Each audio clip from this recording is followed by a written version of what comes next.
Nakumbuka ingawaje Mungu ametuinua na ametufanya neema ya kuwa jinsi tulivyo,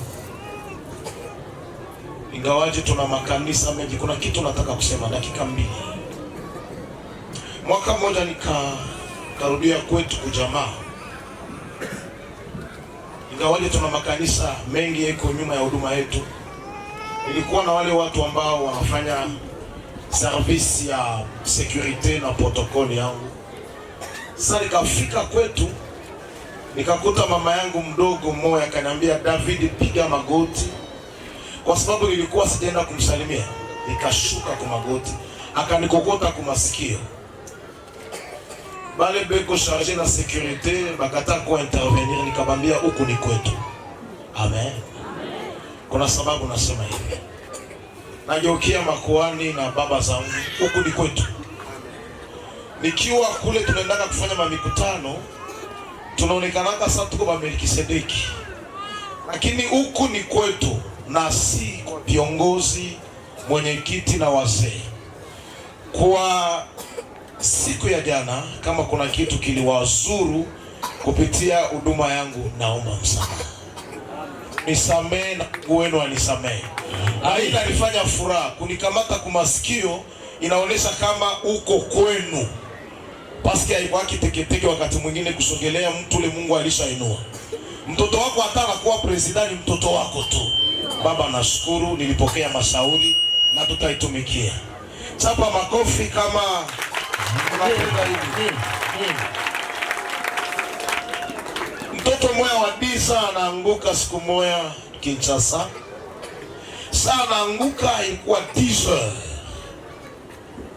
Hii mvula ni klimato ya bia Mungu anatupatia. Hatuna nayo besoin. Kuko bahati niko nayo besoin kwa mashamba, njoo kule kunaenda. Tulizana.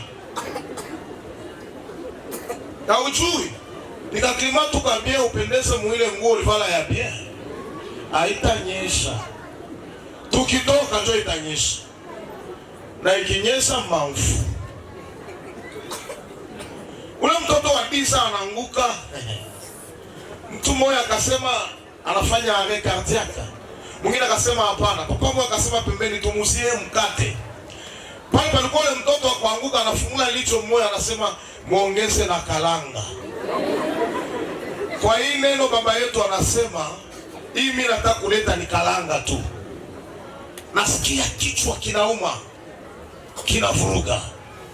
Mungu anaposema, Mungu anasema. Na Mungu ajipingaki. Hii nataka ni kuongeza kalanga. Kwa sababu yote vile Mungu alikuwa ananiambia niseme, baba alishabisema, naleta kalanga tu. Unapenda kalanga? Esaïe chapitre 19.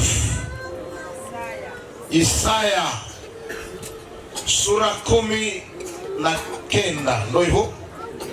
Mistari ya 18 hadi 12. Isaya sura ya 19 mstari wa 18 hadi wa 12.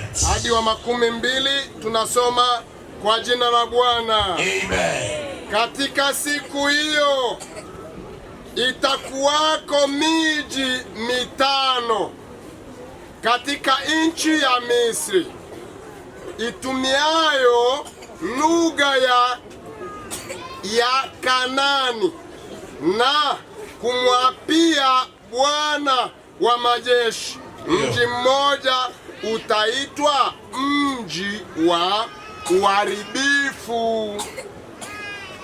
19. Katika siku hiyo itakuwako madhabahu katika nchi ya Misri kwa Bwana, na nguzo mpakani mwake kwa Bwana. 20. Nayo itakuwa ishara na ushuhuda kwa Bwana wa majeshi katika nchi ya Misri, kwa maana watamlilia Bwana kwa sababu ya watu wawaoneao, naye atawapelekea mwokozi mwenye kuwatetea, naye atawaokoa. 21. Amen. Amina. Nashukuru papa. Amina. Bwana Yesu asifiwe. Amen. Naanza kuhubiri, sema amen. Amen. Mzee aliye katibu atanikumbusha. Nikifanya 45 minutes baba utanikumbusha. Utafanya hata alama ya hivi, nitakuwa nimeenda kumaliza. Nimalizie ushuhuda nilianza jana asubuhi. L'année 2000. Niko étudiant ku Calvary University Zimbabwe. Nilikwambia ile wakati nilikuwa najitahidi kusoma sana na lengo yangu ilikuwa niende Umarekani, si ndio États-Unis. C'était ça mon objectif. Nimezaliwa ngambo moja na kambo yangu, mnamjua mzuri TL. Alikuwa mkadafu na ngambo nyingine kambo yangu Reverend Kainga Ntambwe. Alikuwa surintendant wa Selemese. Ndio vile Selemeko. Ya mkongo bila kaata Selemesa. Sambaza Sambako. Sasa nililelewa katika hiyo mazingira ya kiroho sana. Na walinipeleka kule kusudi niende nijifunze sana elimu ya Biblia, niende Marekani. Nakumbuka chuma ya mwisho tumejiandaa. Mama moja Muhindi, c'était une indienne. Akakuya kanitosha mubaitibia akasema hivi, wewe kwanza hautaenda hapa sasa. Akaniambia uko na kazi Israeli. Tunasikia Israeli kama niambie tu sana. Nikashukuru nikasema Bwana akubariki. Kisha akaniambia sio Israeli wewe unayoizani, ni Israeli ya kwenu. Amen. Na ile wakati nilikuwa sijajua kwetu ni wapi. Maana sikulelewa na kabila yangu. Na akaniambia wote bataenda lakini wewe peke utarudia.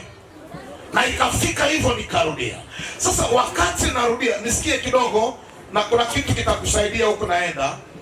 Amen. Amen. Na wakati sasa narudia nafika Zambia. Ile wakati mke wangu alikuwa na ujauzito mtoto wangu wa kwanza, ilifanya kama inasumbua. Nikaenda kwa kanisa fulani kujificha. Ni msimu Mungu mke wangu ajifungue vizuri. Sana nafika kule kuomba. Baada ya madakika nikasikia wananiambia bego na kutafuta huko Kongole, nikasema ndio. Bakasema na kutafuta kubiro. Ba Kongole fasi yote tunaendaka hatusauliki wako. Sana naenda kubiro nikakuta mzungu, samtaya China. Akaniambia Mungu aliniambia nikwambie hii mambo. Nikasema ninasikia. Akasema unarudishiwa maana nyota au aliniambia pigeon. Tunaelewa pigeon.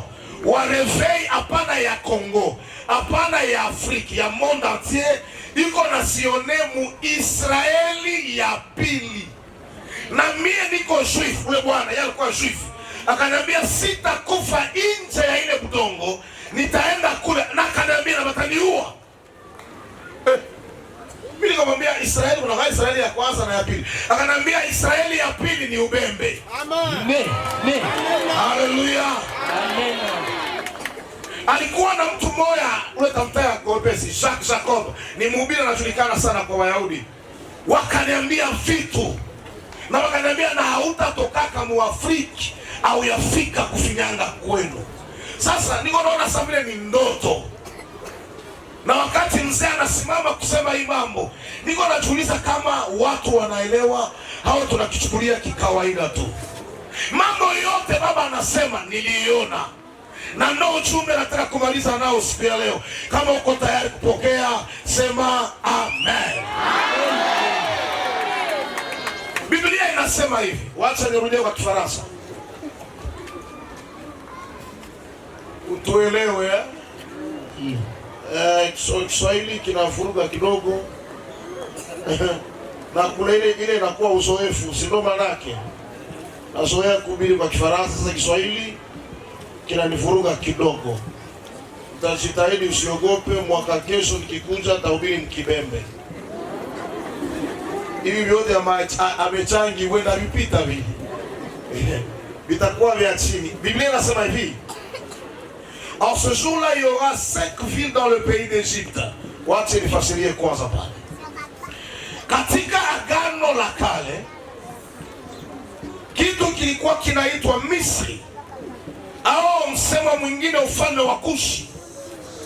Watu wa zamani walikuwa wanaongelea Misri wakichukua kama ndio Afrika yote. Tunaenda sawa? Wakisema Misri walikuwa wanamaanisha la Afrika. Lakini wakati mwingine kwa manabii wengine wakisema Kushi walikuwa wanataka kueleza watu weusi. Sasa hapa tunakuta unabii ambao nabii Isaya anatabiri, anasema katika siku zile kwenye nchi ya Misri, anaanza kuongelea hicho kitu, anasema katikati ya nchi ya Misri kutainuka miji mitano. Bwana Yesu asifiwe. Amen. Ile ni klimatu ya bien. Amen. Amen. Ungekuwa mtu ananisomea kwa Kifaransa tungeenda haraka kidogo. Biblia inasema hivi: en ce jour-là, il y aura 5 villes dans le pays d'Égypte qui parleront la langue de Canaan et qui jureront par l'Éternel des armées.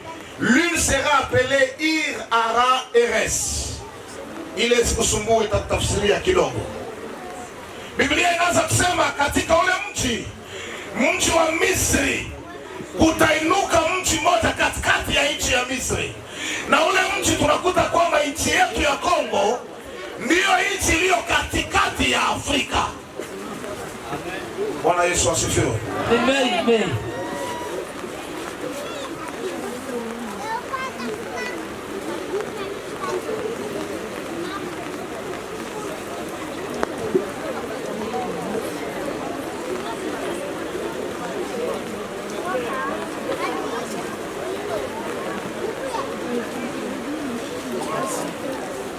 Bwana Yesu asifiwe. Amen. Ilikuwa nachunga kuvuka kidogo kamalizike niendelee.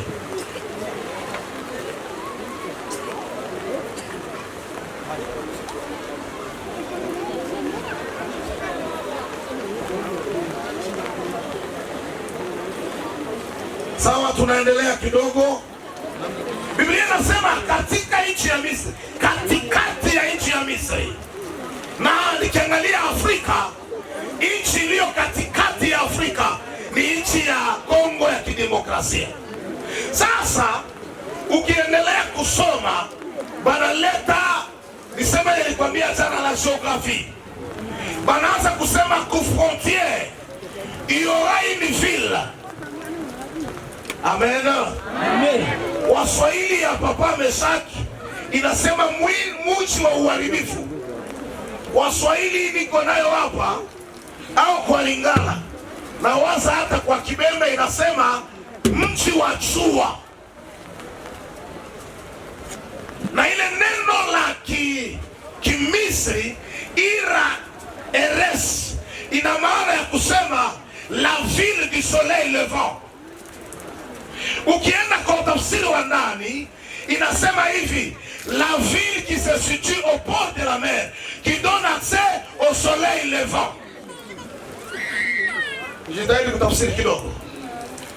Katika yale miji ya katikati kutakuwa mji mmoja ambao utakuwa kwa sehemu ya maji, na ule mji ni mji wa soleil levant. Soleil levant kwa Swahili ndoni kuamkia kwa jua. Tunaenda mpaka vile. Nasikia mtu mmoja alipatia definition ya Biblia, Mungu ambariki. Anasema este. Ndio wanataka Mkibembe mashariki. Na usibishe. Na Mkibembe inaitwa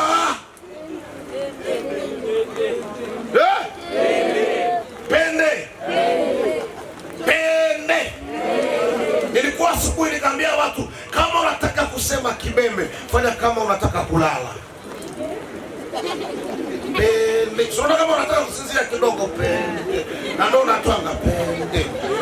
Kwa hiyo mji wa este, mji wa kule jua iko natokea. Amena. Na nilikwambia kwamba mashariki ambayo Bwana anaitaka sio mashariki ya Bukavu, sio mashariki ya Goma, ni mashariki hii ambako tuko wako. Na ule mji Biblia inaanza kueleza vitu ambavyo vitafanyika kwa ule mji. Mwanzo, walio hapa tafadhali. Biblia inaanza inasema kumwanzo, kwa ile wakati kwa nchi ya Misri.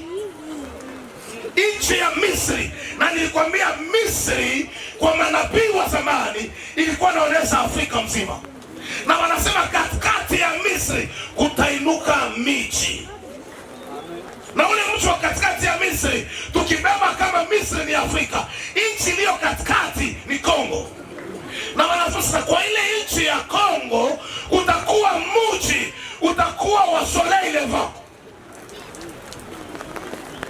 Watu wa Mungu tuseme amen. Amen. Mimi hapa nafikiri kwamba sihubiri, natangaza vilivyopewa na Mungu kwa ajili yetu sote hapa. Mzee alisema neema, alisema upendeleo. Bien-aimé, mwenye atakwambia Mungu ana upendeleo anakuambia vya Mungu, na upendeleo wa Mungu kibiblia unaitwa neema. La justice de Dieu s'appelle la grâce. Mtu sa Paulo atakuwa mtume je? Muuaji. Mtu sa Petro mwenye kusomaka atapakia na ufungua makanisa je? Iletre. Mtu sa Musa atakuwa je? Profeta. Mtu aliuanaka Mario. Tena nisoma elimu ya Wamisri, satanist. Ulozi.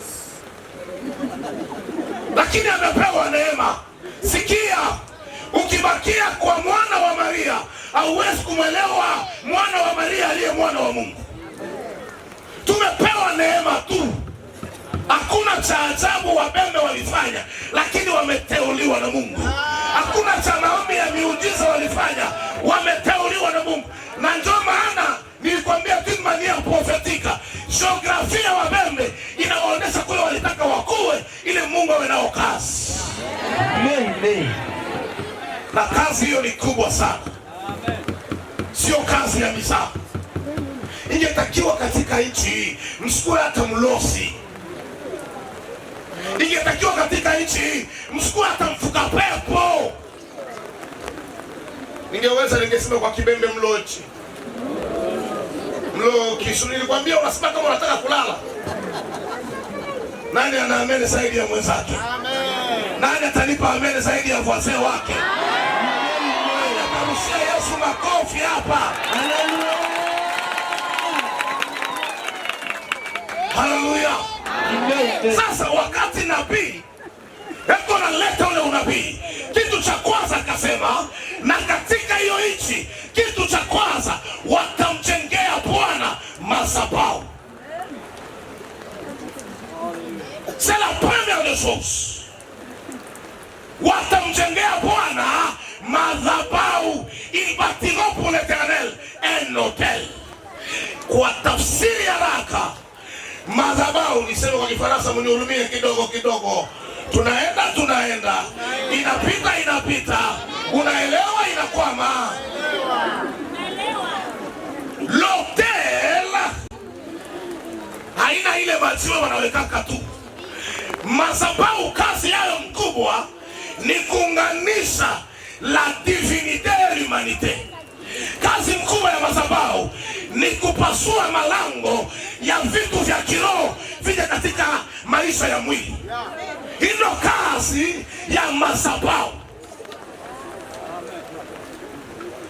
Hakuwezi kuwa uwezo wa nguvu yoyote ya kiroho kama kwenye udongo wa watu hakuna madhabahu, kwa sababu dunia ni dunia ya watu na ulimwengu wa roho ni wa maroho, na wanaokaa katika ulimwengu wa roho huwa na makusudi ya kutumika na watu wa mwili, lakini hawatakuja duniani kama watu wa mwili hawakuwapatia nafasi. Sikia nikwambie kitu, kila vita ya kiroho unaweza kuwa nayo. Kuna maombi ya kawaida inachibia vitu vingine, lakini kuna watu hapa wanasumbuka miaka itacha ijibiwi, vita haikomi, shida inaendelea. Sikia, kuna mashida, kuna vita ingine kama imetokea kwa madhabahu ya kiroho hautaiangusha ile vita kikawaida. Ndio maana jana tuliita wazee wawili hapa wakaombea maukoo, kwa sababu tulielewa kuna ukoo wengine umesalainiwa. vitu vilisumbua usiku. Mwache niseme kidogo hapa. Wabembe nilikuwa nasikia kitu kinaniambia hivi, tukemee sana sijui kwa Kiswahili itatoka nini? Siesta. Unaelewa siesta? Kwa Swahili ni nini? Ni tafsiri kidogo. Mtu kutembea na ndugu yake inaleta unajisi kwenye huu udongo, inaleta ubaya kwenye huu udongo. Sikia, narudia kule nilikuwa. Wakati madhabahu inajengwa, inapatia Mungu, inapatia shetani uhalali wa kutumika ndani ya tamaa, ndani ya dunia. Ndio unakuta Abrahamu kila nafasi alikuwa anafika, before hajafanya kazi yoyote, kwanza alijenga madhabahu. Nani wa amen na nipe amen? Amen. Gloire à l'agneau de Dieu. Gloire à l'agneau de Dieu. Amen. Jésus-Christ est Seigneur. Amen. Na ila uelewe Paulo kuambia Mkiswahili, Yesu ni Bwana. Na mkibembe ni yeye, niambie nifundishe. Ametangi Bwana Yesu asifiwe. Yesu ni Bwana. Papa nisaidie, Yesu ni Bwana nini? Yesu alimfunde. Tunasikia pia na kupiga ya ndani. Yesu alimfunde. Bwana Yesu asifiwe.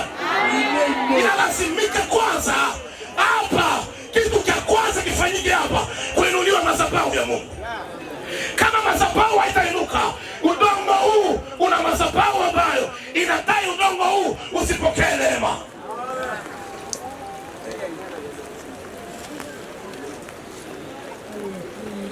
Haleluya. Sikia kitu cha pili, naenda haraka lakini tarudia kidogo. Kitu cha pili vile nasema hivi, na kule ku frontiere sasa, watu wa kule ku frontiere watafanya monument, na ile monument itaonesha kwamba Mungu ni Mungu wao. Monument ni alama ya ukumbusho. Amen. Monument ni témoignage. Monument ni attestation ya présence. Watu wa kule kupwani wao ndio watajenga monument, na ile monument itawaambia kwamba Mungu yu katikati yenu. Wacha nitabiri kwanza kama nabii hapa. Amina. Naachilia neema ya kwanza kwa mtu anayesema amen. Amen. Huyu mkutano ubakie monument katika nchi ya Fizi. Kuna problema na pale basamaki amen mkanisa, mnafuata nini? Sina hata masaa franki kabla na kuza amen yako. Una ngapi hivi? Na yuko tusamie. Ulibabembe hamna kitu. Kama ukilipa amen utanisaidia kwenda haraka. Ukibakia kimya ni bora kushangaa. Maana hapa sio mambo ya parti politiki, ni mambo ya Mungu. Sasa tukikwambia sema amen unanyamaza ni kama unakatala. Écoutez, une bouche fermée, c'est une destinée bloquée. Apprends à ouvrir la bouche quand tu es à l'église. Amen. Amen. Voici quoi il dit. Amen. Vula ni baraka. Amen. Vula ni neema. Amen. Pokea muujiza wako. Amen. Sapia Yesu makofi. Naombea kila mtu aliye hapa, huyu mkutano uinue monument moyo kwa maisha yako. Naombea huyu mkutano utabakia monument na reference ya mikutano yote ya Ubembe. Naombea. Amen. Sema amen. Taruka hapa. Bwana Yesu asifiwe. Monument ni alama, monument ni kumbukumbu. Bwana akupe muujiza ambao miaka kwa miaka utabakia unasema, kwa ule mkutano wa ule mwaka nilimwona Bwana kanisaidia kwa hili. Kwa ule mkutano wa ule mwaka Bwana aligeuza. Sikia. Sema mbele Yesu. Kulongo ubu. Ni nini wanahubiri niache? Sasa ulika tena hapa ni wapi? Kasimia. Kulongo kwa Kasimia bugeuke. Amen. Mazao ya Kasimia igeuke. Mimi waleta tu ni kalanga ile ya yulu tu. Ulishapata mkate ili kalanga. Bwana afanye alama. Bwana afanye monima. Mimi nakatala hii mikutano ibakie mikutano ya kawaida. Na kuombea kwa jina la Yesu. Kama hii miaka 5 tulitembea kwa mikutano ya bila maishara, tulitembea kwa mikutano ya bila miujiza, ikome kwa jina la Yesu. Kuanzia hii mkutano iwe mikutano ya maishara, iwe mikutano ya miujiza, iwe mikutano ambayo kila atakayekuja hapa arudi amepokea kitu kipya.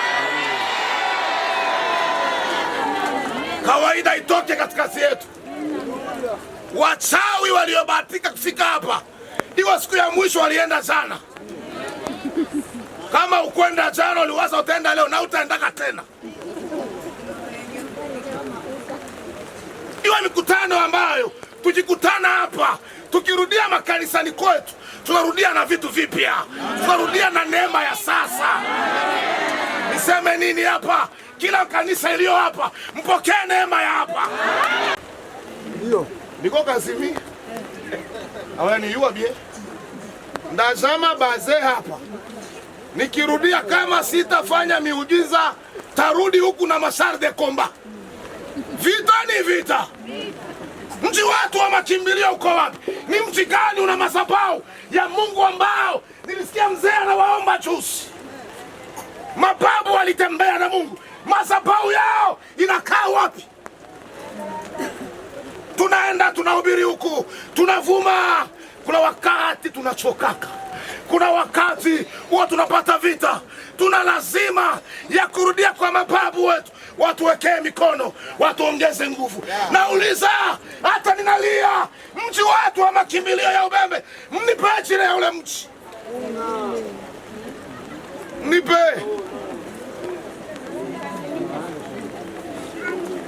Haleluya. Amen. Bwana Yesu asifiwe. Amen. Mji wewe wa makimbilio wetu ni mji gani? Nikipata shida nasema, Bwana munipe mbele desmen. Takuwa na convention Kinshasa. Munipe kwanza desmen niende kwetu. Bwana niko naenda kuhubiri Bulaya. Munipe mbele mwa niende kwetu. Taenda wapi? Fasi kuna madhabahu ya babu zangu. Fasi nikifika nitakuta manabii kwenye zamu. Unafika wanakwambia acha hiki, tengeneza hivi, ingia hivi, fanya hivi. Mnipe ule mji ni upate. Mnipe ule mji. Angalia na kuhubiri na uchungu. Bwana anasema kwenye ule mji kutainuka madhabahu. Fasi ambako mnisikie hakuna kura, mkifanya makelele mtanisumbua kidogo. Abe changi bwe. Amen. Abe changi bwe. Amen. Bandugu yangu we. Bandugu we. Babondo we. Mcheke Bwana madhabahu. Huyo mkutano na malengo kwanza kuinuke madhabahu hapa. Tutaenda tunahubiri wa Amerika, tunahubiri hapa na pale, tunawachomokea Lubumbashi, tunawapiga kibembe kidogo, lakini tunajua tukipata vita tunakimbia kwetu. Na tukifika hapa hawatupati ngo. Maana kuna wazee, manabii, makuhani wanatupokea, wanatuombea, wanatuficha. Hiki kitu kwetu hatuna nacho. Bwana anadai tumjengee madhabahu. Ikuwa kumbukumbu ya babu zetu ambao walitembea naye miaka kwenye mateso, kwenye njaa, kwenye umaskini, kwenye maisha mabaya. Neno la pili katika mkutano.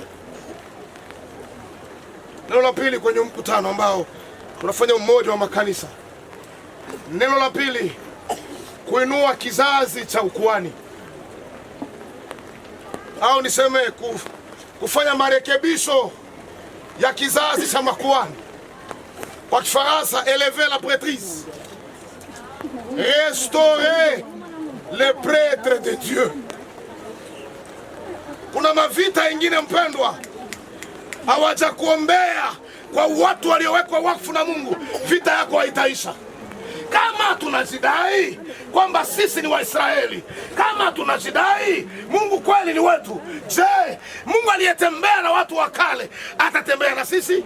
Kama ndio, ina maana Mungu atadai kizazi cha makuhani kiinuke. Mungu atadai makuhani kaka waliojipana kwa Mungu, kama mfano wa Walawi waliokataa kila kitu, wako kwa zamu. Sikia nikwambia kitu, na ili unabii wetu tunachelewesha hata maendeleo ya nchi yetu.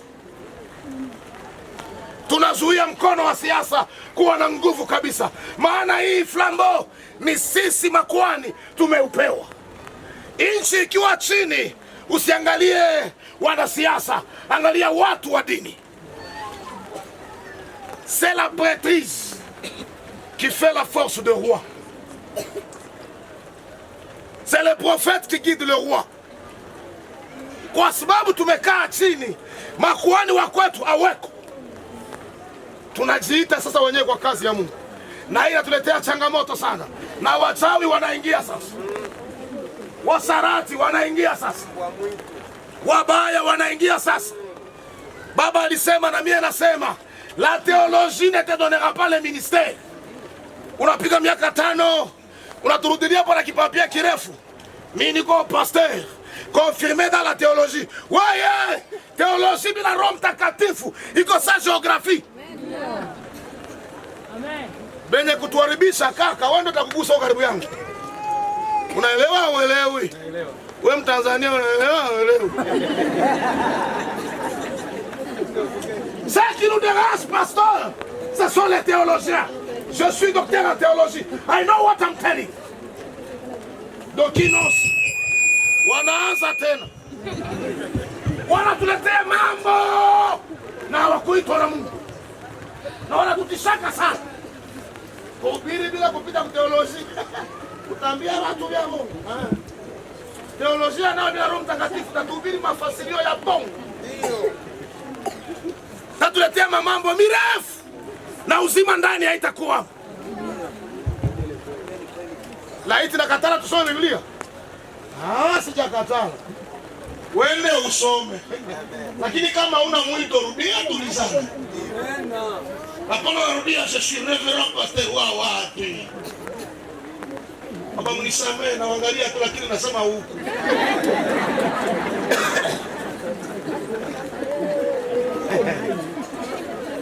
Ya. Alo. Tunapinga teolojia, hatujapinga. Tunapenda kusoma, wabembe mnapenda kusoma. Lakini tunaposoma teolojia, tumtafute Roho Mtakatifu. Tumtafute Bwana atuongoze. Bwana Yesu asifiwe. Wewe usome teolojia kama mimi, daktari teolojia, menakesa kwa magoti na maombi. Neno la mwisho, huyu mkutano unalenga kuinua manabii. Hapana manabii wa kujiita unabii. Hapana manabii wa kuchanja. Manabii ambao watasimama na dunia inawaitika. Manabii ambao akisimama, Bwana atakwambia mambo. Sikia. Fanya mbele.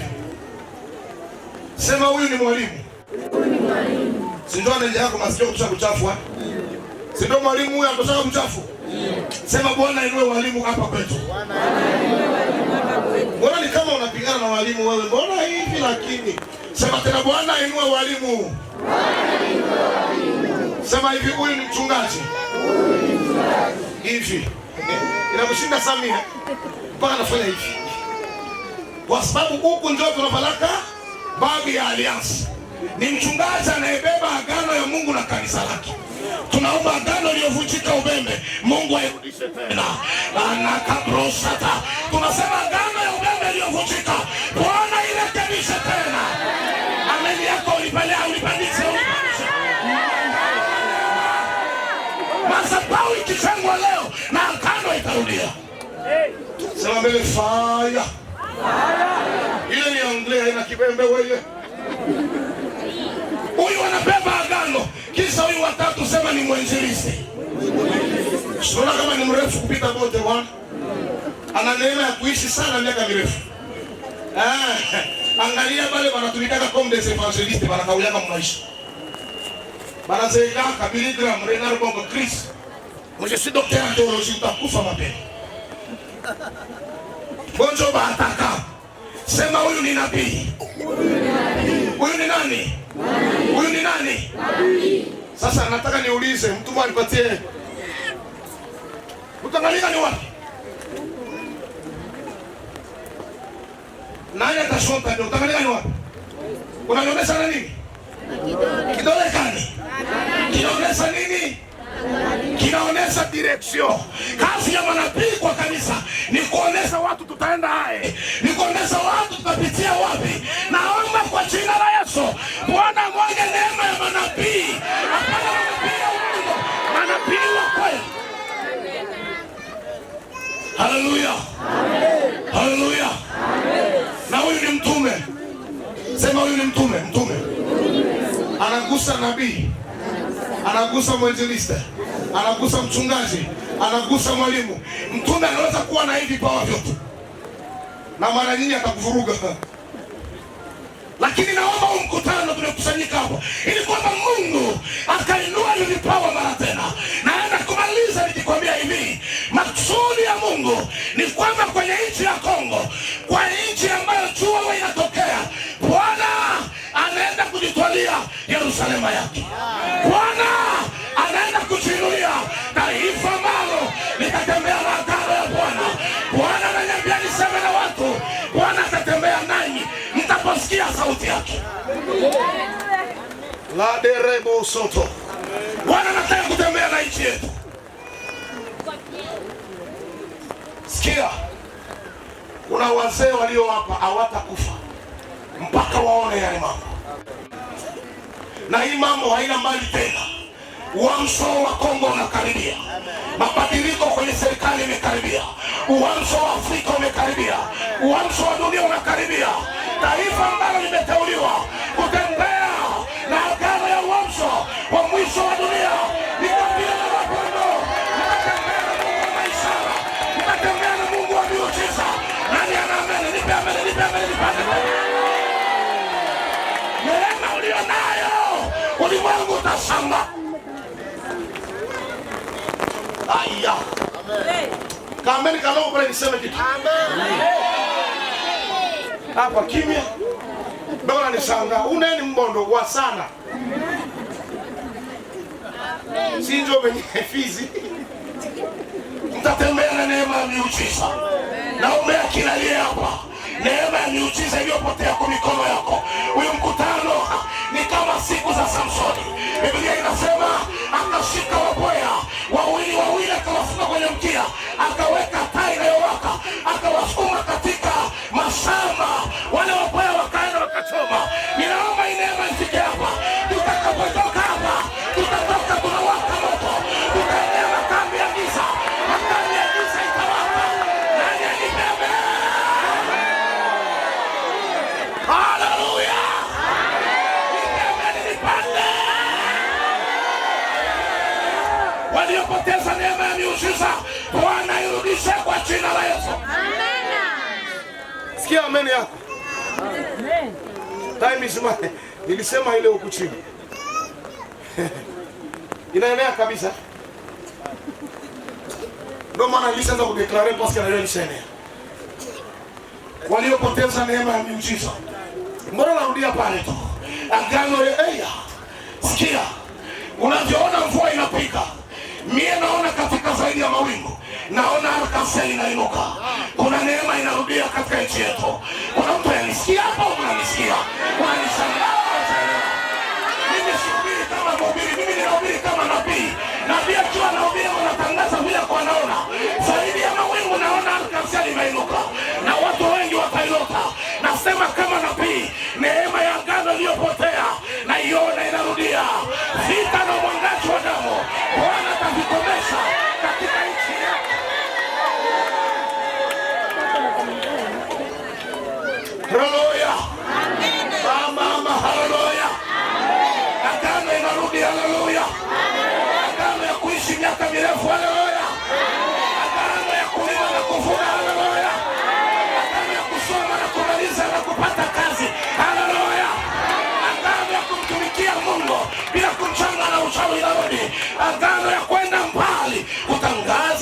mbili. Nani kona amen zaidi ya fasa?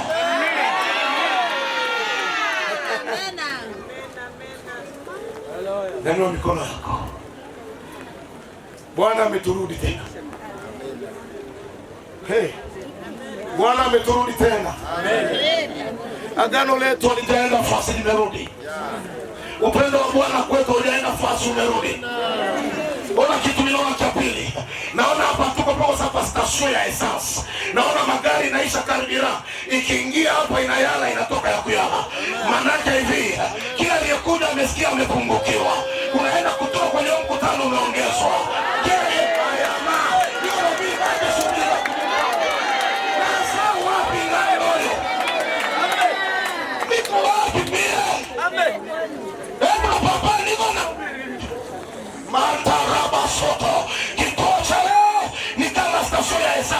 Kila aliyekuja amepungukiwa na nguvu ya vita. Hapa tu uliingia, unachoroka furla, unachaa. Kila aliyepungukiwa na kwa sababu ya nguvu ya dhambi, umeingia hapa, unachafwa neema. Kwa imani mtaimba kitofauti. Sikia mbele maimbaji. Amen. Sikia tu mbele maimbaji. Sasa hii amen ilikuwa hapo kwa mwanzo. Taruka hapa mimi. Takuja kuruka mtanisamba waimbaji. Wacha nimalize. Nimeona neema ya kurudisha upya. Nimeona neema ya nguvu mpya. Usizani kinavunjika kinaisha. Kuna neema inarekebisha. Mkutano unakuletea marekebisho. Ambia jirani watano marekebisho jamani. Ambia watu watano nasimama. Ambia watu tano nasimama.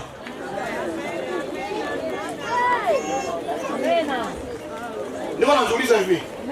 Ila msikii ni Swahili yangu hapo. Nilisema hivi, ambia watu wangapi? Uliwaambia au kuwaambia? Nilisema unawaambia unafanya je? Unasimama. Ulisimama au kusimama? Kusimama. Baridi mwenzangu na kukongambe simama. Simama, ambia watu watano. Mkutano wa marekebisho. Ambia watu watano, hakikisha.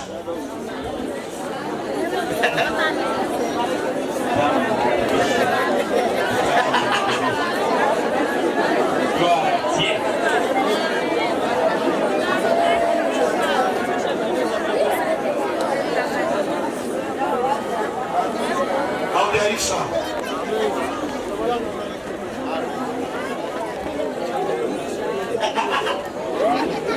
Wazee wakaangalia na ikana mwambie simama. Mkutano wa marekebisho, nimerekebisha. Ambia tena tunazurua. Nataka usimame nataka kufanya kitu pamoja na Roho Mtakatifu. Simama. Simama papa sisi. Simama.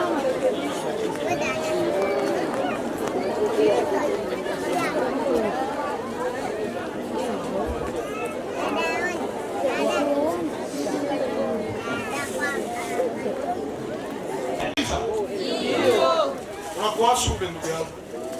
Unakaa mwepesi. Ile mimi niliua tu. Mkutano umekuletea marekebisho. Agano ya Mungu alifanya na babu zetu inarudia. Na nguvu ya giza haitatusumbua tena. Amen. Niliwaza kwa matangazo ya hivi, Wakristo wanasemaga amen. Sasa unanishangaa mimi sikumpanga. Ule mkutano watuletea marekebisho, sema amen. Amen. Na nguvu ya giza haitatushinda, sema amen. Amen. Kwanza tunaishinda mvula, njoo mloza na tuweza. Paka mvula inasema na watu weko. Bali niuliza usubuhi ule mtu. Nikanyamaza nikaangalia. Sikuelewa. Paka mvula ikituangalia inatuambia mlibantu. Tunataka kufanya kitu iwe kama madhabahu yetu ya kwanza ya kumrudishia Mungu upendo wetu. Mkutano, angalia tunavyosumbuka kwa ajili ya vipaza sauti. Ona vile tunahangaika. Wewe fikiria kama mwenyekiti angeita mzungu hapa.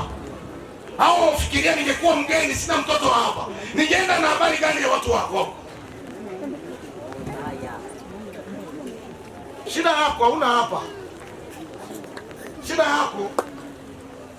Nilikuwa naambia mtu mimi je pense que les bembe ne parlent pas trop. Lakini hapa sikuoni unaongea hapa. Wewe ongea hapa.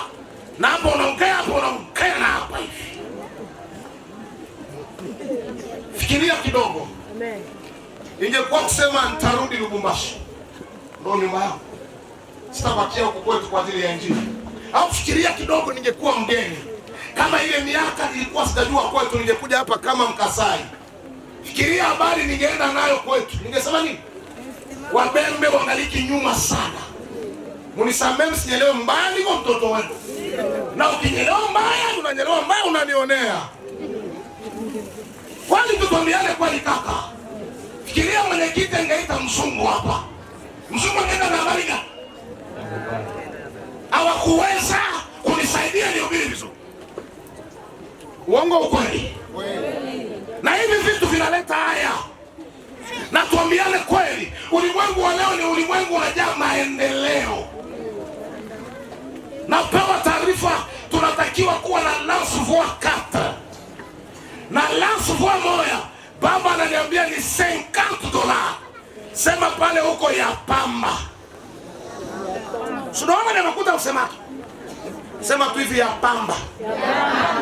Una maana ya pamba? Kumbe unaiwaga mwenzangu. Ya bure.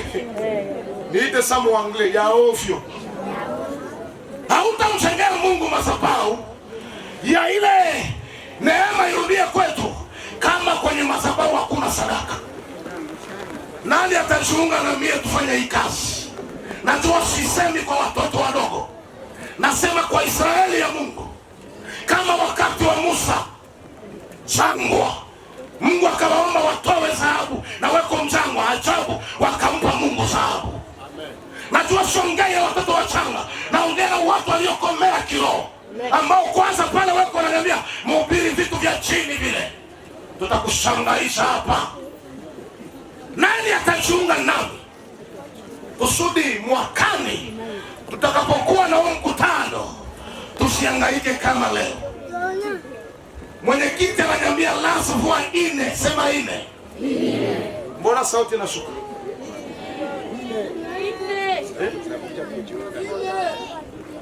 Mimi nimesimama, papa naye anajiunga, tunakuwa dezaba 2. Kidole kiko wapi? Afu mtanikomeza. Ya mtanikomeza. Natarudi Lubumbashi na wabembe mnapitwa na wabembe ndugu zangu. Waluma msicheze. Na mkicheza naita wabembe. Na wao wanasimama kama wao ndio Israeli. Unajua yule mzungu nilipoongea naye akaniambia hivi, mbembe alijua circumcision kabla ya mzungu kufika. Amina. Sijui ni kweli? Amina. Yando. Akaniambia kitu cha pili, mbembe alimjua Mungu kabla mzungu anamfundisha mbembe Mungu. Ni kweli. Na kitu cha mwisho aliniangalia akanibamba kama niko mbembe. Akasema hivi, mbembe akimpatia kiti, hataki kupatia mpaka atakigusa kwanza. Akisogeza. Sasa nikafika na ndio ikala nimefanya hivi. Anaambia kwa mbembe nikasema hapana. Naona fahamu vile. Ndio. Naona fahamu vile. Ndio. Sasa wewe na pamoto unafanya bagini ya moto vile. Watapanda unafanya kila ikala twende sasa. Ndio choma watu ndio uzuri. Uende hapa kwa kazi ya watano haraka haraka.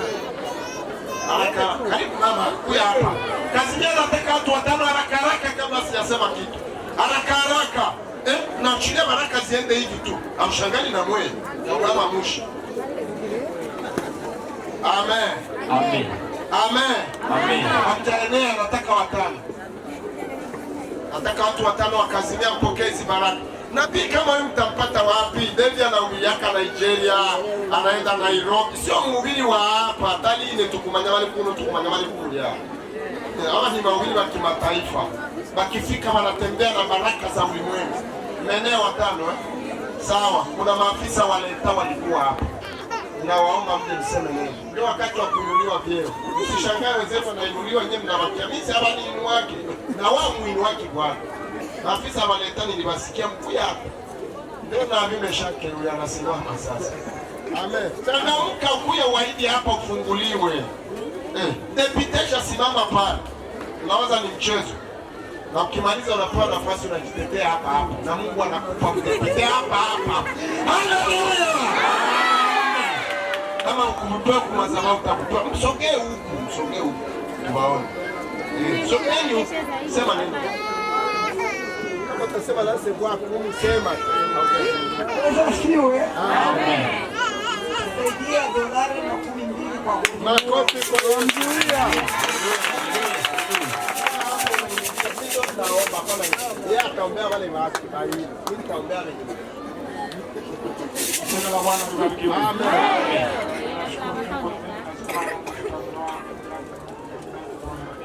Amen. Basi baba, makofi kwa Yesu.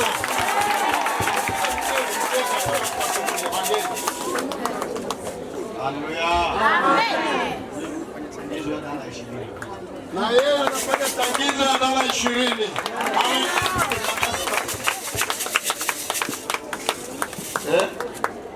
Asante. Amina, upako ulishakuya. Ananiambia nikae ng'ambo moja nionekane. Jina la Bwana libarikiwe. Kuna mgeni mwingine hapo umesimama, ona mbebe. Ukuye huku. Mbona umesimama? Au kumbatu wa kutoa? Sawa. Tunataka wa kutoa baba. Jina la Bwana libarikiwe. Amen. Haya, watu wakazimia, ulianza wewe. Bwana Yesu asifiwe. Amen. Kwa majina naitwa Miriam Mwanue. Mimi ni mtoto wa Kibembe, babangu yuko hapa na mamangu yuko hapa. Nimejisikia kwa kazi ile kidogo ambayo ninayo, nitatoa dara 20. Amen. Kazimia oye!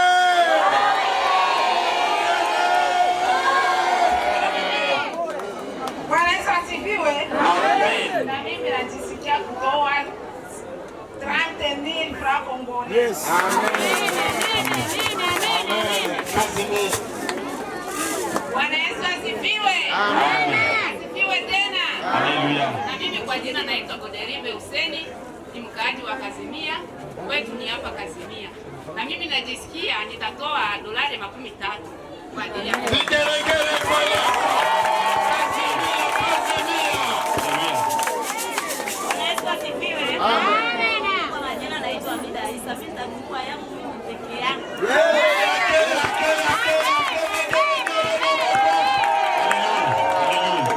Mama lokilicho wana wivu vigeregere na makofi.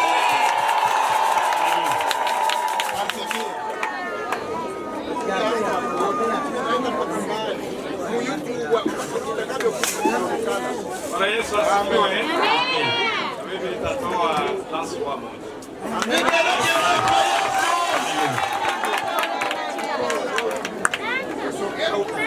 Bana kuona kule. Bwana Yesu asifiwe. Amen. Kama kwamba si ndio tuna vingi, ile ni neema tu tumepewa. Amen. Mimi nitatoa 25,000. Bwana Yesu asifiwe. Tunazoea dolari baba. Bwana Yesu asifiwe. Amen. Jina naitwa Maua Bakari. Na mimi kwa ile kidogo ambayo Mungu ananisaidia, nitatoa dala 10. Amen. Vigeregere kwa Yesu.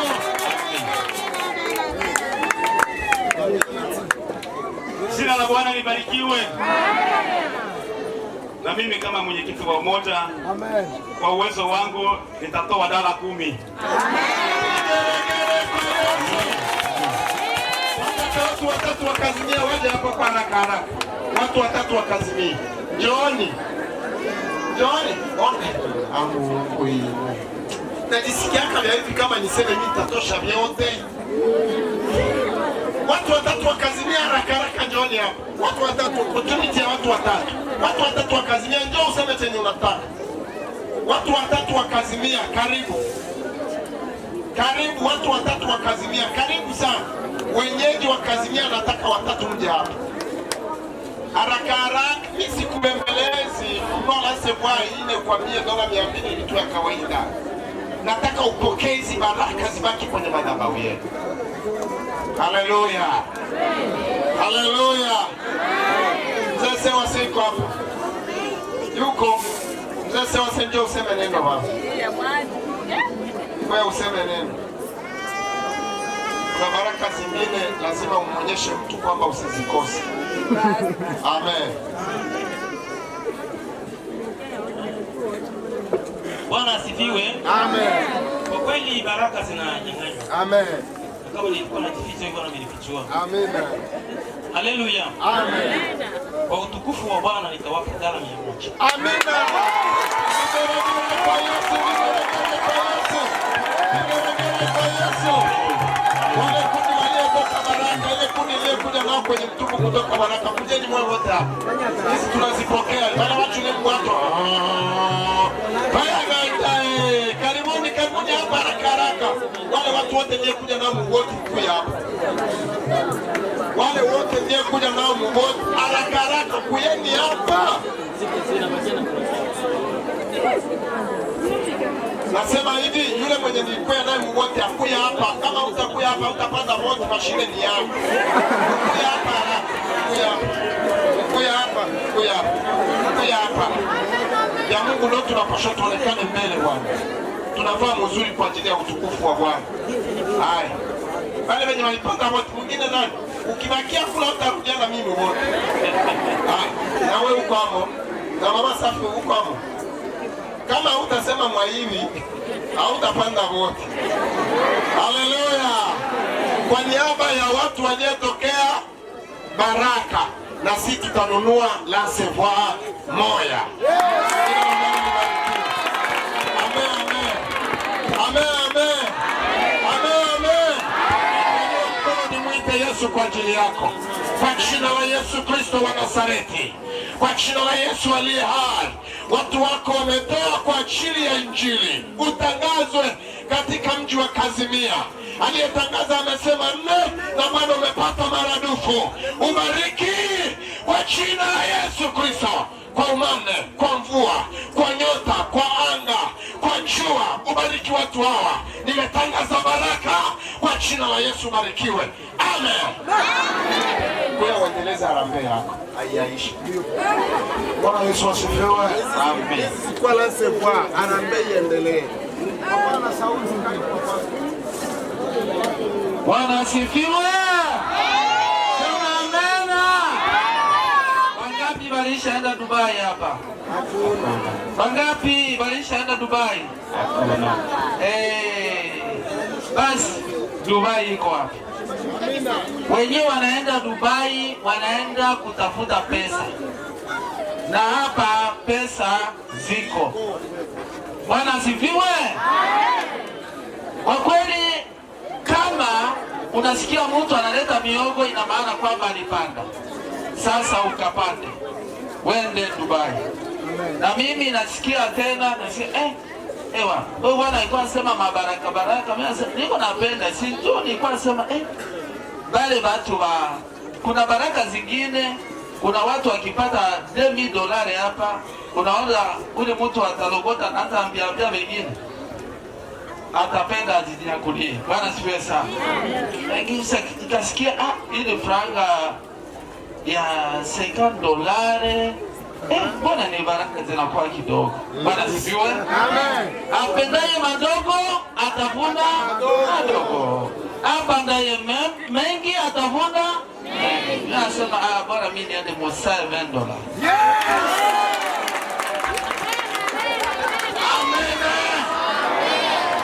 Mungu wetu ni mwema. Madhabahu inajengewa. Nyanyua mkono, nimemaliza nikombe. Haleluya. Funga macho nikuombee kidogo. Leo inafanyika hivi, kesho itakuwa zaidi hapa. Ndio. Kama tumeinuliwa kuwa wahubiri wa mataifa, tutaanzia kwanza kuhubiri hapa kwetu. Seigneur, tu es Dieu, nous te bénissons. C'est ici notre Jérusalem. À toi l'honneur, à toi la gloire. Quel privilège de prêcher dans la terre de mes pères, Seigneur. J'ai terminé ma mission. Bénis ton peuple au nom de Jésus. Ils ont décidé de bâtir un hôtel à ton nom. Yahweh, que la guerre se taise maintenant. Élève la gloire. Que les portes de Casimir soient ouvertes au nom de Jésus. Que tu sois reconnu seul et véritable Dieu de ces lieux. Seigneur, merci. Père, merci. Car alors que je prie, je vois le soleil qui s'élève. Père, merci. Alors que je prêchais, je voyais l'arc-en-ciel qui était debout. Merci pour l'alliance avec cette nation. Merci pour la mission du réveil. Merci, tu as accompli la prophétie de 2000. Je te bénis, tu es Dieu. Accepte de bénir ce peuple par la puissance de ton nom. Bénis cette union des églises. Au nom de Jésus, laisse que ton autel s'élève pour battre, pour détruire les autels sataniques et maléfiques. Nous te bénissons pour cela. Au nom de Jésus, amen, amen, amen. Lansiva zitakuwa za mupya. Mabafle itakuwa ni ya mupya. Mikono kwa Yesu.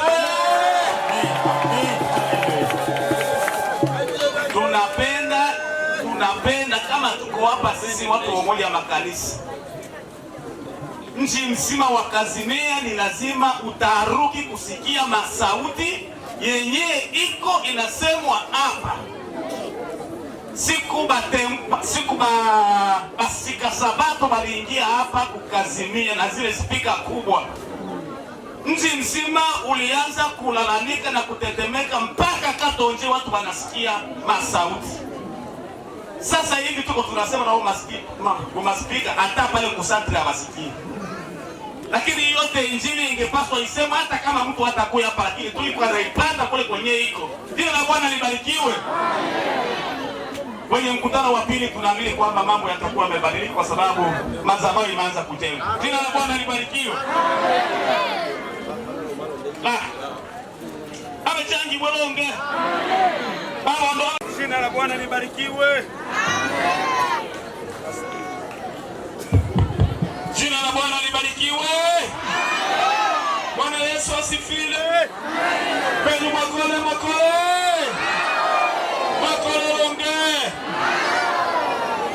Kwa kweli kilicho na mwanzo lazima kiwe na mwisho, lakini pamoja nayo tu wacha tu basi niache tu tunatoa shukrani kwa niaba ya umoja wetu wa makanisa. Kwanza tunawashukuru sana makanisa yetu yote ya hapa Kazimia kwa kufanya michango ya kila aina ili kuweza kufanikisha mkutano huu. Wako wengine walitoa michango lakini hawakuweza hata kula tonge moja tangu walianza mkutano. Hata hivyo wako wanakula tu kunyumba, lakini wanasema amina yote kwa Bwana, afadhali mageni bale. Mikono kwa Yesu. Pia tunawashukuru sana wachungaji ambao wametoka katika maeneo mbalimbali ambao waliweza kupata zile barua za mialiko yetu na wakaheshimia, wakamheshimia Mungu. Wakasema tutakwenda kwenye ule mkutano na wakaanza kupanga makwaya na programu zote. Hata wengine walilala na njaa hapa na wamelala katika sehemu mbalimbali ambazo hawakuweza kupokea namna gani wangeweza kukizi mahitaji yao. Ni kwamba mtusamehe sana. Pengine mara ya pili haitaweza kuwa vile kwa sababu Mungu anaendelea kujenga madhabahu. Hapa kulikuwa mapungufu, lakini mwaka kesho pengine Mungu atakuwa ameleta neema, watu mtaweza kula vizuri. Kwa hiyo mtusamehe kwa mapungufu yote ambayo mliweza kuyaona. Jina la Bwana libarikiwe. Pia tunawashukuru sana ndugu yetu Meshake huko. Alikuwa nasema kama huko. Bwana Yesu asifiwe. Asante sana, Mungu akubariki sana kwa moyo ambao uko nao wa kuweza kulipa manauli kila wakati na kuweza kufika hapa Kazimia. Biblia inasema kwamba kazi yako na pesa zako haziko bure, unafanya kwa ajili ya Mungu na siku moja usipozimia roho. Mungu akubariki sana, utapokea. Amen. Pia tunashukuru mama yetu Muli pamoja na ekipe yake yote ya pale Baraka, wanaendelea kufanya kazi kubwa kwa kufanikisha mkutano huu. Hata kama hatutatangaza ile michango ya kila mtu aliweka hivyo, amini kwamba kila mchango wako uliouweka ulifika salama, na ni kwamba mubariki watu wa Baraka. Basi watu wa Goma si wako hapa. Asante ndugu yetu mhubiri. Tunasema Mungu akubariki sana. Hapa njoo kwenu. Na njoo ulongo yenu. Na hapa njoo kuna baraka zako. Amen. Utakapoondoka hapa uondoke na baraka za Bubembe. Jina la Bwana libarikiwe. Amen. Mungu akuzidishie maisha marefu, upande milima na upande mabonde, ili utangaze neno la Mungu kulingana na mapenzi ya Roho Mtakatifu aliyekuita. Na karibu tena. Jina la Bwana libarikiwe. Tunawashukuru wote makanisa mbalimbali kwa kazi kubwa ambayo mmefanya. Tunawashukuru mashemasi, tunawashukuru wa protokoli. Kwa kweli hatuna jinsi ya kuweza kufanya tu, lakini kazi wanayoifanya iko kazi ambayo mtu anapaswa kulipwa kila siku. Wanalala mpaka saa 7, maprotokoli wako wanalala mpaka saa 7. Pia tunawashukuru sana mashemasi wetu, tunawashukuru sana wachungaji, tunawashukuru sana wamama, tunashukuru kazi kubwa ya waimbaji. Jina la Bwana libarikiwe. Waimbaji kwanza tujipongeze kwa kazi kubwa tuliyoifanya, tumpe Yesu. Wakole bakembi wakole. Ni kazi kubwa ambayo mmeifanya, msipozimia roho amumwimbii mtu, lakini Yesu siku moja atawapanguza machozi. Na kila siku Mungu anaendelea kuwabariki na huduma yenu itaendelea kukua. Jina la Bwana libarikiwe. Tunashukuru mzee wetu ambaye ametoka pale Tanzania na ametubariki kwa baraka nyingi hapa. Tunaomba zile baraka ambazo wakina Mnyachi, ambazo wakina Achonga, ambazo wakina Faresi Achonga, ambazo wakina Mlongezi na marepresenta wengine, ili ulikanyaga huu udongo mzee wetu, urudi na baraka za Kongo. Jina la Bwana libarikiwe. Asante sana kwa wapiga muziki. Asante sana kwa wale ambao walikuwa wanaendelea kufanya, mafundi mitambo wanatengeneza kila kitu. Ni kwamba pamoja na masumbufu ya vyombo vyetu, lakini pengine Mungu ataendelea kufanya neema, vitakuwa vizuri zaidi, maana Mungu akibariki anabariki kila kitu. Jina la Bwana libarikiwe. Asante sana ndugu yetu kijana Kibenge TV. Mungu akubariki sana ndugu. Amen. Umefanya kazi kubwa. Tunaamini kwamba umerekodi mkutano wetu wote na mambo yote yaliyotendeka. Tunaamini kwamba itakuwa rekodi baada ya mwaka na baada ya mwaka na baada ya mwaka. Ni kwamba wengi wataendelea kutuona kwamba hii ndiyo kazi ambayo Mungu alikuwa anaifanya Kazimia, na walioko kule ninaamini kwamba mioyo yao itaguswa. Mungu hatakosa kufanya jambo. Jina la Bwana libarikiwe. Asante sana kwa waliotubariki kwa mahema. Asante sana kabisa kwa yote ambayo tumeweza. Hatuna maneno mengi ya kuweza kufanya vya mzuri, lakini vya mzuri Roho Mtakatifu ndio ataendelea kuwabariki. Amen. Amen. Si tuseme nini? Wazee, poleni sana kwa kazi kubwa. Wazee wa makanisa, poleni sana kwa kazi kubwa, kwa sababu ni hao ambao wanapigwa moyo kila siku. Mimi nangio nina nini leo mmoja. Atakabula hivyo. Namtaki bila ule na pendo mmoja. Sasa bopi ini pata hii jataiva olia. Ndio lichopatana. Sekemile unosimbuka yachi masekemile tufranga singa jitu. Hii mikutano ilikuwa ni mikutano ambayo tungepaswa kuwa tunakula hata ngombe 2, ngombe 3. Jina la Bwana libarikiwe. Ile ndio kila ngombe wimwene ukikula hiyo ngombe wimwene ya kurwano ni vile kwa mkutano. Ndio sasa ndio bia ndio sasa haikuwa.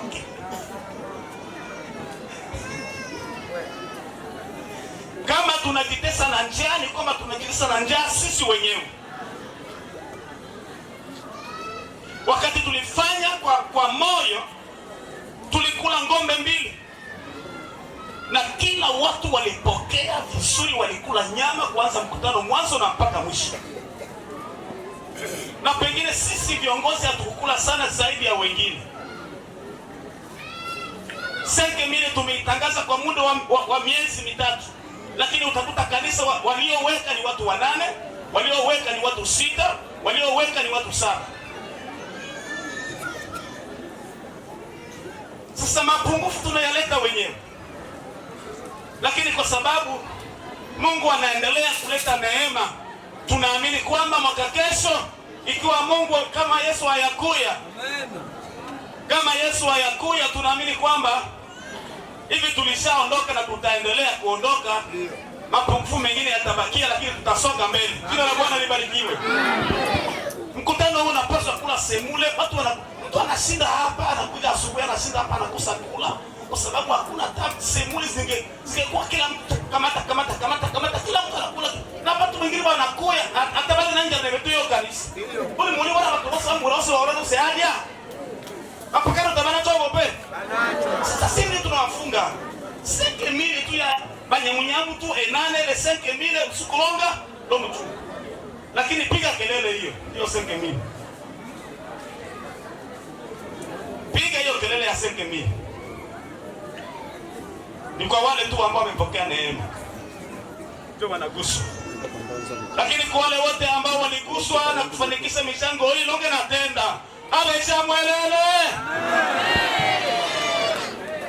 Achima ole ingia na ile kweli tunaingia. Na ole watu wangu wanaingia. Na ole watu wangu mpaka batame.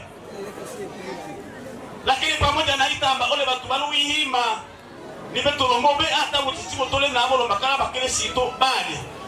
Na bakele sito manyine anga mwala ubule kutsitsimba bato batsima babasile batamatamba nanga batamatamba fatenda uniaba ya bala bakeni balia batenda libe abecha mwelele. Mupate baraka ya Yesu. Amen. Amen. Amen. Mesa kimutembee na Mungu ili mufike salama kwa baraka ya Mubembe. Jina la Bwana libarikiwe. Asante sana. Nasema mtumishi ataombea wagonjwa. Kama kuna matangazo mengine kidogo siko kunayo, nataka kumalizia. Acha tu niseme hii tangazo moja iko hapa. Tuliomba viti hapa. Hivi viti tuliviomba kwa ndugu yetu iko Muislamu Shusho. Alitupatia viti 10. Sasa kati ya hivyo viti 10 vilikuwa vinaletwa hapa. Tena alitupa kwa moyo. Lakini mpaka hivi viti viwili vimepotea. Ile ni waya hii isi yake mangu wale wameenda kama kitabu ile chotola. Na tuyote ndani ile wale. Bite bibele bino vya chimina bitwalo hebo kwa moyo ndibe mkona mkutano ndi mwe mkamate viti 10. Sasa tatu ikini bityo tena minuto mwoto kama tuyotenda bile olia ubyo bityo bile vya bene kachimina na kama taena chimina kama ele amo watu wikini mye nawe asa umanye osho dola alexangiwe amen tona iba gope ele ibelezi nikusahau tu malisia hiyo. Pia kuna kiti cha Mama Martine tulikiazima pale wakati ukota ukosefu wa kiti hapo. Ni ya rangi ya vere. Nyingine ilikuwa nayo hapa jana asubuhi. Hivi sijui kama iko fasi gani. Kwa hiyo kama wewe ulikuwa maona kiti na usibebe kinaandikwa majina yake au kinaandikwa fedha huku nyuma.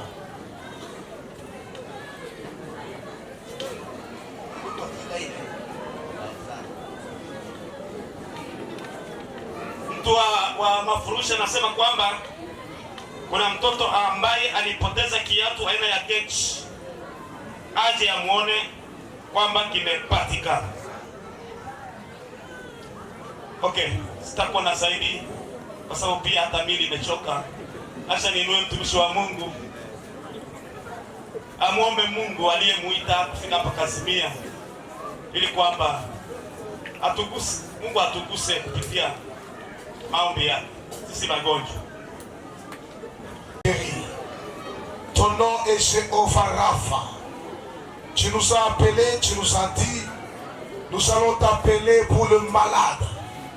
Dans le nom de Jésus, quel que soit le nom de cette maladie, quel que soit le nom sur le corps humain, que cette maladie est en train d'attaquer, je lève le nom de Jésus au-dessus de cette maladie.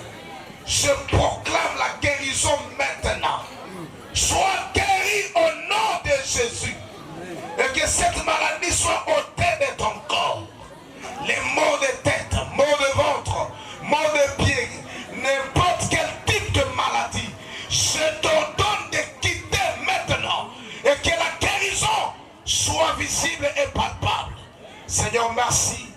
parce que tu es celui qui Rapha. Seigneur, merci, tu es notre guérisseur.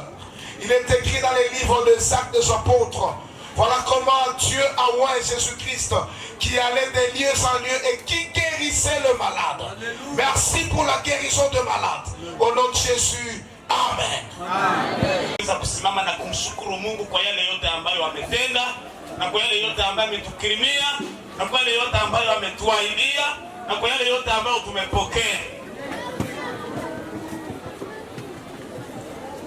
Asante Yesu kwa kuwa ni mwema. Asante Yesu kwa kuwa asante Bwana Yesu kwa kuwa wewe ni mwema. Asante Yesu kwa kuwa utupenda watupenda kwa kuwa wewe ni mwema. Asante Yesu kwa kuwa hata mvua imeisha kwa kuwa wewe ni mwema. Asante Yesu kwa kuwa tumeona mkono wako kwa kuwa wewe ni mwema. Asante Yesu kwa kuwa akupokea twapokea kwa kuwa wewe ni mwema. Asante Yesu kwa kuwa basi weka mkono wako juu. Tuende kumshukuru Mungu kwa yote ambayo ametukirimia kuanza mkutano mpaka tumemaliza. Tuliogopa, tuliofu, tulitetemeka. Lakini kwa sababu Mungu alisema siku moja tulipokuwa katika maombi, akasema kwamba msiogope, kwamba mkutano ni wangu na ni mimi ambaye nitalisha kwa mengi na kwa machache. Watu wangu watakapokusanyika, ninyi msiogope. Asante Yesu. Tumuombe Mungu. Asante Baba yetu. Asante rafiki. Asante Baba. Asante Mungu wa Shadrake.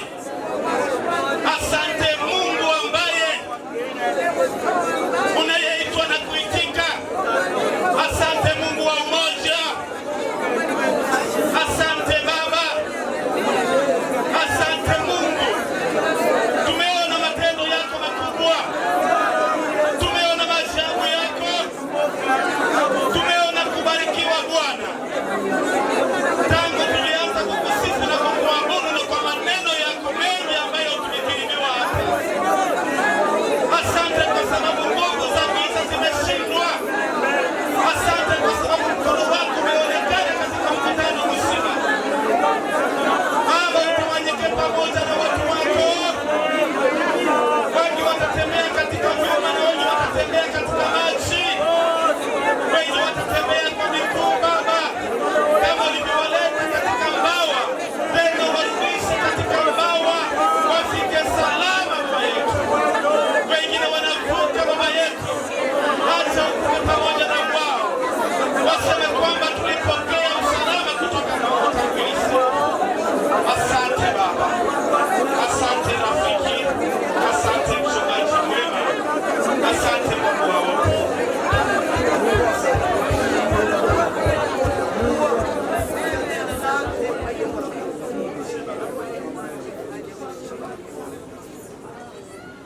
Baba, kwa wakati huu tunakuomba ubariki watu wako, na yeyote unayesikia uliye pamoja nasi wakati huu, sikia baraka hii. Bwana anatoa baraka hii kwa wote. Mbarikiwe kwa jina la Baba na la Mwana na la Roho Mtakatifu. Amen. Amen. Tuende na amani ya Bwana. Amen. Asante sana. Barikiwe na Yesu. Asante sana. Mchungaji, twende. Usikose kusubscribe channel yetu, like pia na share kwa ndugu zako pia. Gusa kikengele hicho, pia kikidole hicho kinachoinukia upande wa Kipengi TV.